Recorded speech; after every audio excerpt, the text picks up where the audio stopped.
And now the business tip does say your time is limited, so don't waste it living someone else's life. Don't be trapped by the dogma which is living with the result of other people's thinking. Don't let the noise of others' opinions drown out your inner voice.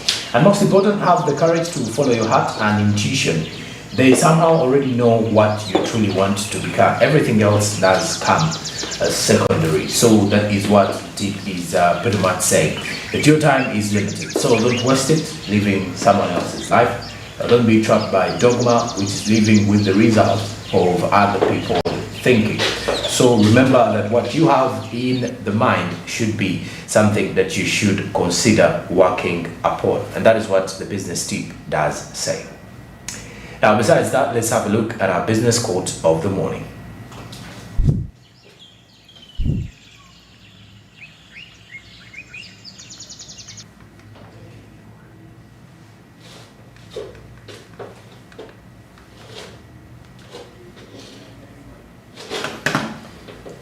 Now, the business quote is coming in from Vince Lobandi. Vince Lobandi says, winners never quit and quitters never win. So if you ever want to win, you should be able to at least know that winners never quit and quitters will never win. That is according to what is coming in from our business quote of this particular morning. All right, as we dig deeper in understanding what is coming in from more business updates this morning, we now head to the Uganda-South Africa relations with the ongoing South Africa-Uganda Investment, Trade and Tourism Summit in Pretoria, South Africa.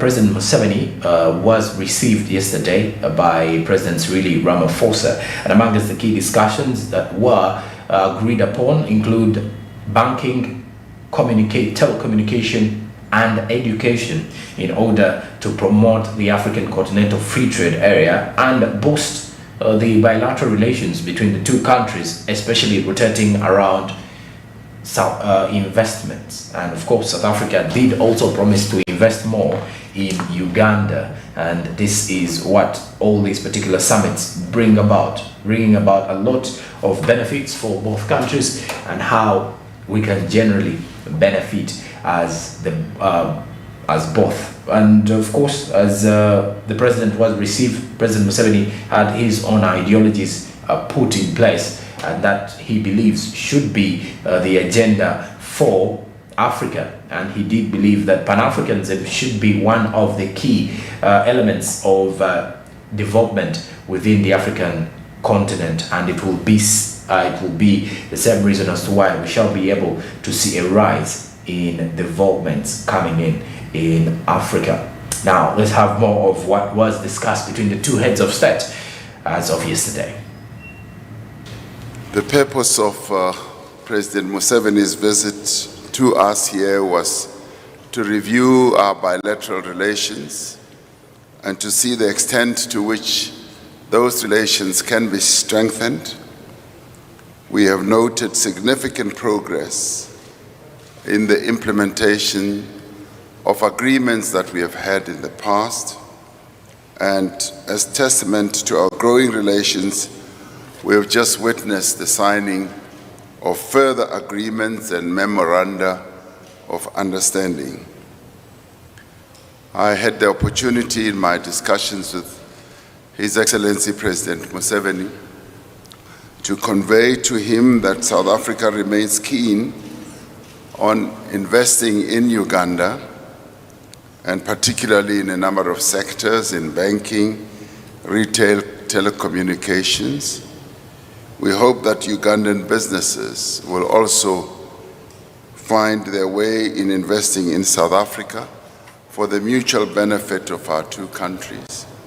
As we speak now, the business leaders from both South Africa and Uganda are involved in a business forum, which both of us will visit later and address as well. And we expressed our strong views that we should always find ways to resolve the issues that impede economic growth and development between our two countries. And we've agreed that our two trade ministers will need to be engaged to put in place a mechanism that will ensure matters such as the protection of investment in our respective countries. Our discussions have been expansive. They've covered quite a number of areas, particularly the Africa Continental Free Trade Area Agreement that needs to be implemented. It also covered the whole process of peacemaking on our continent and to ensure that we do indeed get as many countries that are currently afflicted by war and strife to return to peaceful coexistence of their own countries. The Eastern DRC was covered, as was Ethiopia, and the efforts that we all have made to bring about the cessation of hostilities. And we have also looked at the peace process in other parts of our continent and continue to pledge our solidarity with other parts of our continent like Western Sahara that are still struggling to get to a peaceful situation. We also did talk about the issue of making sure that we have more and more of a multilateral dispensation in the world, and also decried the lack of a permanent representation by Africa in the UN Security Council, and continue to urge for the reform of that body. We congratulated President Museveni on Uganda's nomination as the incoming chair of the non-aligned movement. We believe that Uganda's chairing of the non-aligned movement will advance the interests of developing economies. You produce goods and services, and you sell them. Now, the moment you know that in order to be prosperous, one line is education, but the other line is producing a good or a service and selling it. Then the next question is, who will buy your good or your service? In Uganda, they thought they were believing in tribalism, religious sectarianism, and we were laughing at them. So, but what you are believing in is a hoax. But they were believing that because they were asleep. They didn't know how to get prosperity. Now, when they woke up a bit and they started producing goods and services, they found that they needed the Uganda market, 44 million people. But soon they found that the Uganda market is not even enough. They needed the East African market, they needed the African market. So therefore, when we say, please, Pan-Africanism, issue number one is to deal with the issue of prosperity. Prosperity through the sale of goods and services to as many people as possible. That's how you become prosperous.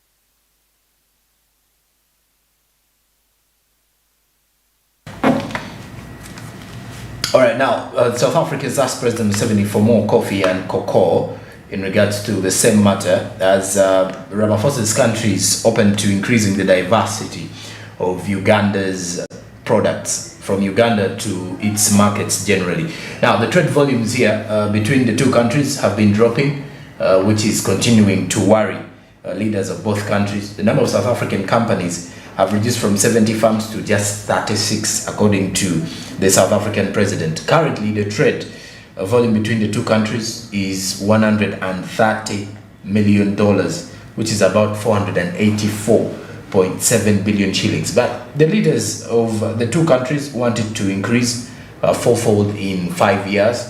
And this is one of the key discussions that were there in Pretoria yesterday to discuss, as President Museveni was apparently reminding the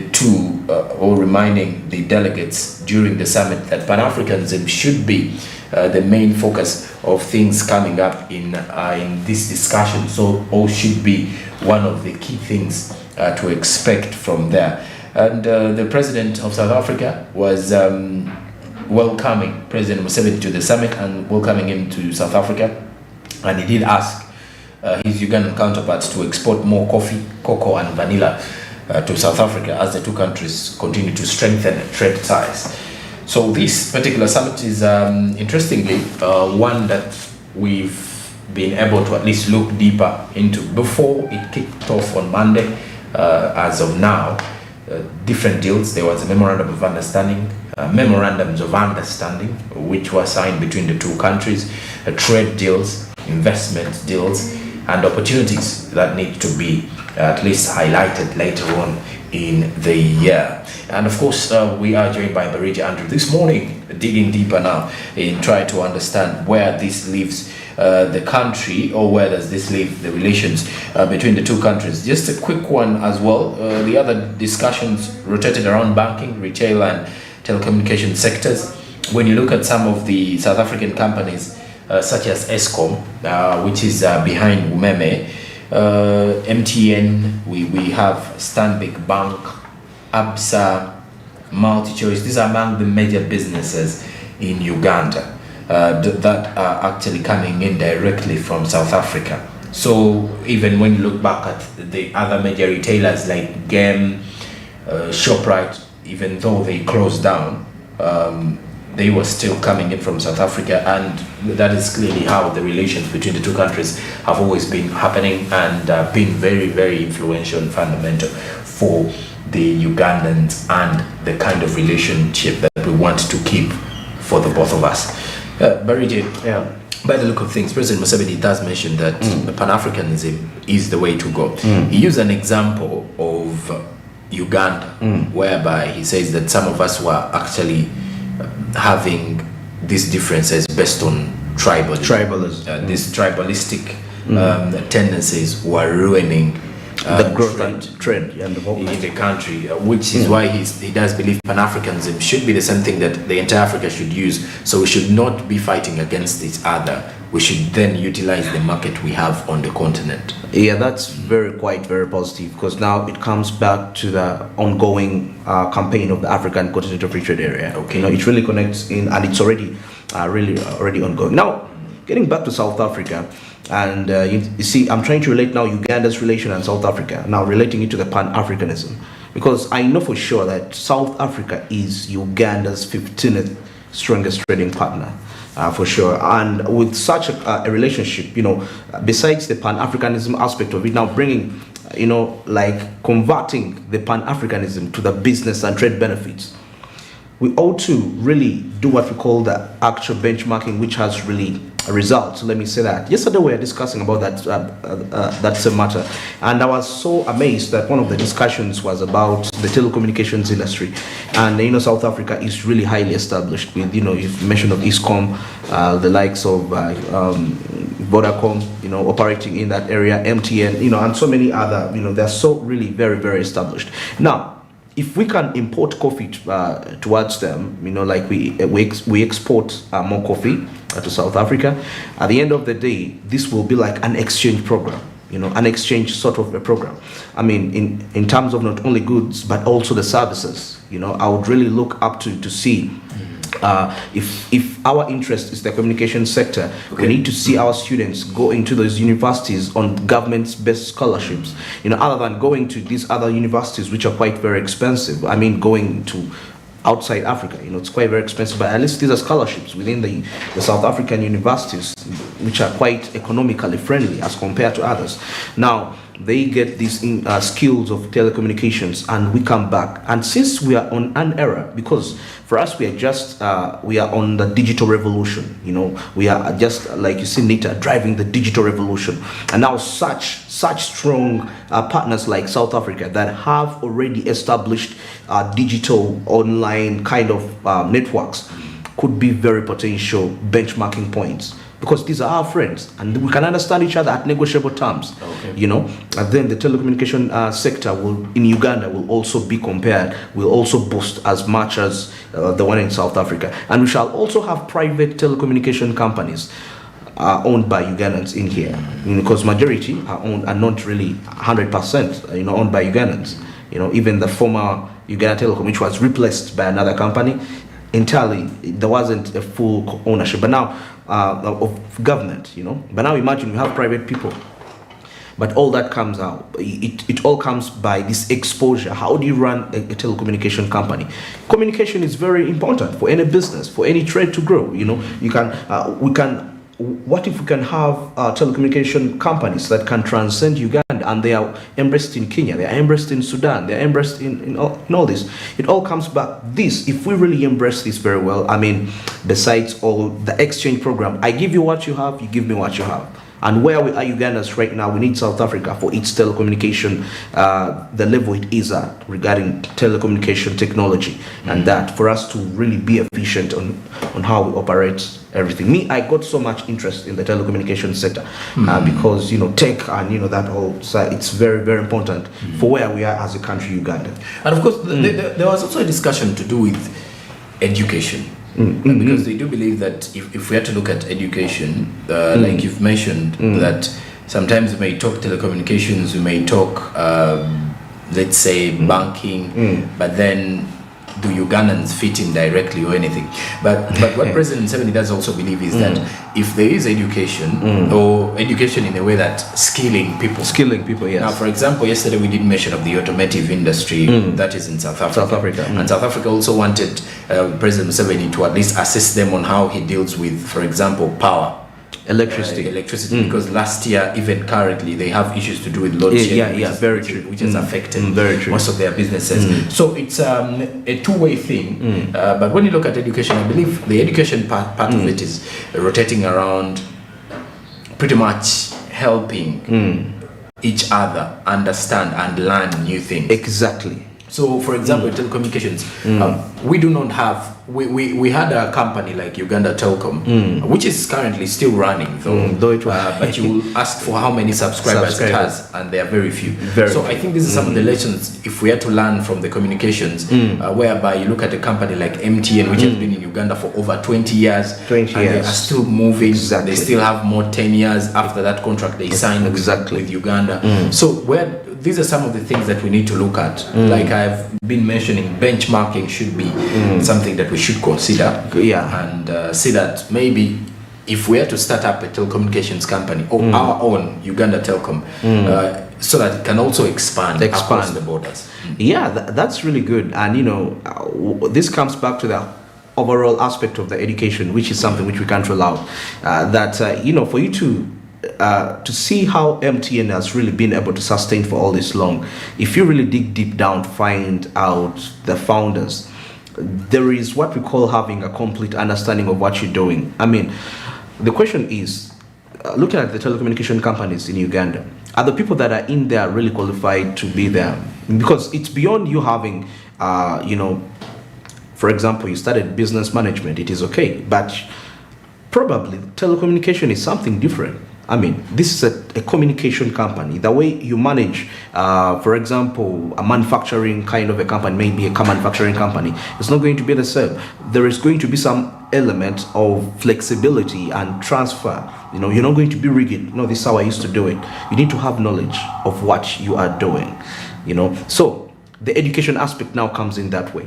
If we get people to study these things and they really apply them, and they come back to Uganda and they start up something. I mean, these are the people that I believe, if we are recruiting people to be into the administration, I believe it's very important for them to have the knowledge, the education background regarding telecommunication engineering or anything related. It may not be entirely telecommunication, but at least you need to have something related to that for you to understand what you're managing. You can't manage something you don't know from the core how it operates, because you may come to the engineer and you tell them, why isn't this working out well? Because of you think this is how things are supposed to be done. You have no knowledge. The engineer tells you we had an issue with this, but you need to solve it. But for you won't understand it because you think things have to happen the way you think they happen, because you don't have knowledge.